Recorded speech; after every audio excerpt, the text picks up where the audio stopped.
Hello दोस्तों, नमस्कार। तो आज है क्लास नंबर तीसरा और हम लोग शुरू करते हैं आज द्विपद नाम पद्धति, जो कि इसको इंग्लिश में हम लोग बोलते हैं बाइनोमियल नोमेनक्लेचर। द्विपद नाम पद्धति किसने दिया था? तो ये है कार्लोस लिनियस। और कार्लोस लिनियस कौन है? कार्लोस लिनियस एक साइंटिस्ट यानी वैज्ञानिक है। अब पढ़ते हैं हम लोग वैज्ञानिक नाम का सिद्धांत। क्या? वैज्ञानिक नाम का सिद्धांत। तो देखते हैं वैज्ञानिक नाम का सिद्धांत। वो चार भागों 5 भागों में डिवाइड कर दिया हूँ, यानी बांट दिया हूँ ताकि जल्दी समझ में आए। तो पहला है वैज्ञानिक नाम दो शब्दों से मिलकर बना हुआ है। पहला शब्द है वो वंश या सामान्य नाम को प्रदर्शित करता है।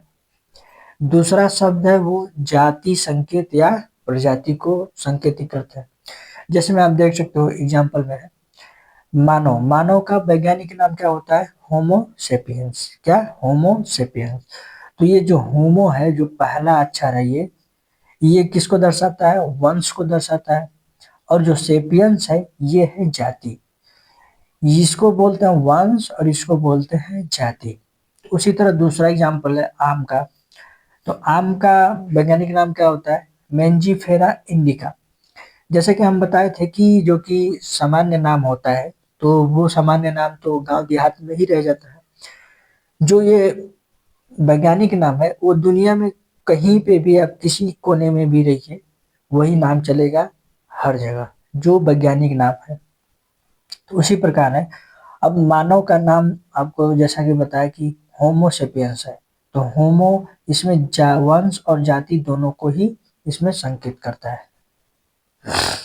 अब दूसरा है वैज्ञानिक भाषा लैटिन भाषा में लिखे जाते हैं।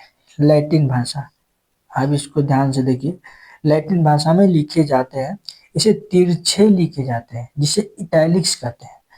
अगर कोई इंग्लिश आप नाम लिख रहे हैं, जैसे राम सुखदास, सुखदास, अगर इसको आप तिरछे भाषा में लिख रहे हैं तो इसको क्या बोलते हैं? इटैलिक्स बोलते हैं।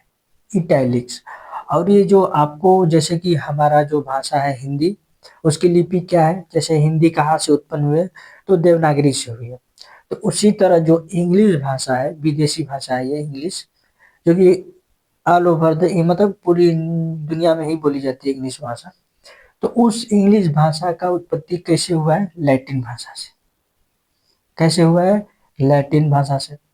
अब इसको तिरछे जब लिखेंगे, तिरछे वर्ड में तिरछे लिखेंगे, तो इसको हम लोग कर्सिव राइटिंग बोलते हैं। तिरछा को उस कर्सिव राइटिंग में लिखेंगे, उसको क्या बोलते हैं? इटैलिक्स।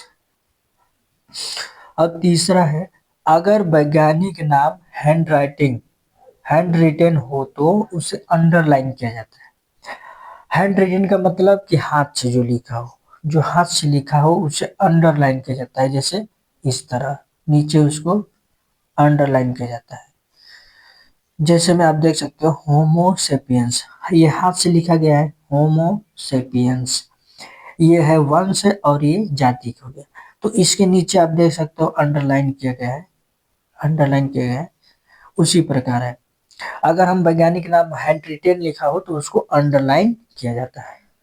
और चौथा है, वंश का पहला अक्षर कैपिटल होता है और दूसरा है जाति का पहला अक्षर स्मॉल होता है। जैसे कि आप देख सकते हो होमो सेपियंस, तो ये वंश हो गया और ये जाति हो गया।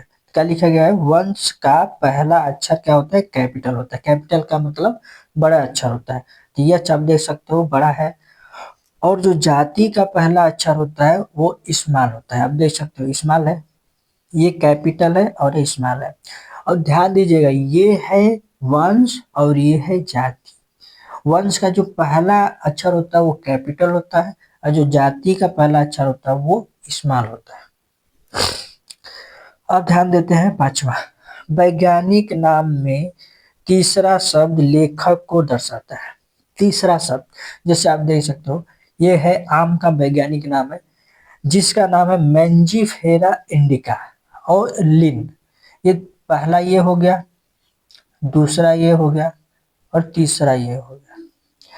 तो क्या लिखा गया है? वैज्ञानिक नाम में तीसरा शब्द किसको दर्शाता है? लेखक। लेखक यानी जो इसका निर्माता है, जो निर्माता है यानी मतलब वैज्ञानिक का नाम है।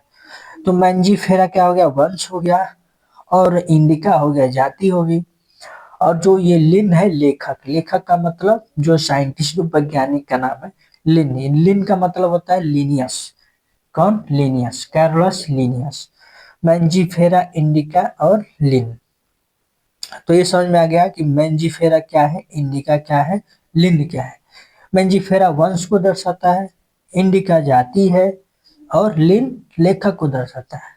तो अब नेक्स्ट टॉपिक कौन सा है, टोटोनिम। क्या नाम है, टोटोनिम। ऐसे वैज्ञानिक नाम, जैसे कि आप देख सकते हो, टोटोनिम क्या है, टोटोनिम ऐसे वैज्ञानिक नाम जिसमें वंश एवं जाति संकेत सेम हो, यानी दोनों बराबर हो, उसे क्या बोलते हैं, टोटोनिम। यह टोटोनिम केवल जंतुओं के लिए मान्य है, पादपों के लिए नहीं। जंतु का मतलब कि जो गमन कर सके, खा पी सके, एक दूसरे जा सके। वैसे पौधे भी जंतु है, लेकिन जंतु है वो एक दूसरे जगह पे जा सकते हैं, लेकिन पौधे नहीं जा सकते। अब पौधे किस में आते हैं, पादपों में। तो ये टोटेनिम केवल फॉलो होता है कहाँ पे, जंतुओं के लिए, पादपों के लिए नहीं है। तो जैसे में आप देख सकते हो, चूहा है, चूहा क्या है, जंतु है। और दूसरा क्या है, कोबरा। कोबरा सबसे जहरीला सांप होता है, तो ये भी है जंतु जो कि गमन कर सकते हैं। तब देख सकते हो चूहा का क्या है, रेटस, रेटस, इसका वंश भी रेटस है, और जाति भी रेटस है।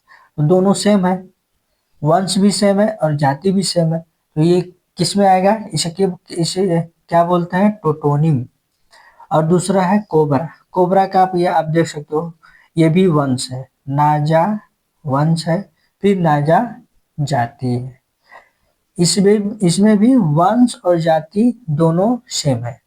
तो इसको क्या बोलेंगे, टोटोनिम। इसको बोलेंगे टोटोनिम।